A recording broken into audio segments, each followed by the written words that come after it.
Peyğəmbər salavatullah buyurur ki, Səlasətun yəşkunə iləllah yevməl qiyamə. Bir gün gələr, sizin aranızda olan Allahın 3 neymətlərindən, sizə bəxş etdiklərindən qiyamət günü sizdən Allaha şikayət edər.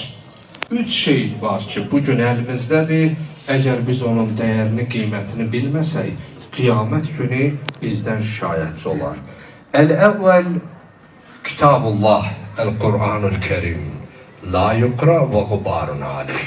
Əgər bir evdə Allahın səmavi kitabı Qur'an-ı Kerim ola, ev əhli onu oxumaya, toz basa, bağlı qala, qiyamət günü o evin əhlindən Qur'an şikayətçi olar. Allahım, məni insanlar oxusun, əməl etsin deyə nazil etdin, amma nə açan oldu, nə oxuyan oldu. Oxuyanların bəzisi ya çoxu heç əməl də eləmədi. Vəssani məscidun la yusalli fihi ahluh.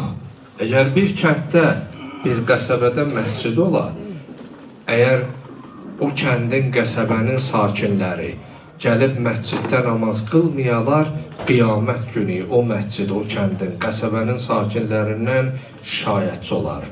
Allahım, sənə və axirət gününə iman gətirənlər məni inşa etdilər ki, məndə sənin üçün ibadət etsinlər, amma möminlər gəlib məsciddə ibadət etmədilər. Və salis, 3-cü, alimun beynə cühal. Bəzi təbirlərdə ləm yüsəl əl-ilmi. Əgər bir kənddə, bir qəsəbədə alim ola, elm əhli ola, insanlar öz məsələlərini, hökmlərini, istər əqidəvi, şəriət fərq eləməz, gedib ondan öyrənməz, xəbər almazlarsa, qiyamət günü o alimin elmi o kəndin, qəsəbənin sakinlərindən şikayətçi olar.